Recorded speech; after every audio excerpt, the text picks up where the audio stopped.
Fi frar ta' din is-sena minkejja l-pandemija il-qagħda tal-Kaxxa ta' Malta tiebet dan ħareġ propju minn ċifri uffiċjali tal-Uffiċċju Nazzjonali tal-Istatistika li juru kif fi żmien fejn il-Gvern ma waqafx xejn in-negozji lil ħaddiema u lill-familji miżura wara l-oħra brabta mal-pandemija, il-Kaxxa ta' Malta rat tnaqqis ta' aktar minn 17 miljun euro fid-deficit.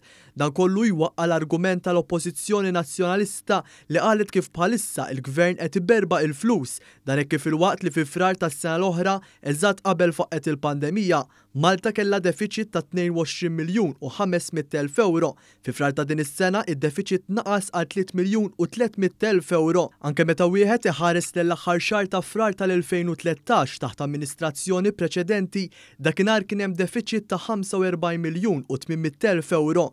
Fi frar 2009 meta Malta kienet affettwata mir-riċessjoni internazzjonali ferm iżgħar minn dik tal-lum, il-Kaxxa ta' Malta kellha deficit ta' 63 miljun euro. Dan jindika li minkejja l-pandemija u l-għajnuna bla preċedent li qed jagħti l-Gvern preżenti, din il-politika mhux qed tkisser l-istat tal-finanzi tal-Gvern daqskemm kienet kisrithom il-politika ta' awsterità tal-Gvern preċedenti. Fi frar li għadda id-dħul tal-Gvern kien 9 miljun euro għala mill-livell tas-sena ta' qabel, fost l-oħrajn kien hemm żieda ta' aktar minn 6 miljun euro mit-taxxa ta' dħul, madwar 9 miljun u 600 elf euro mill-VAT u 3 miljun u 700 elf euro mill-bolla.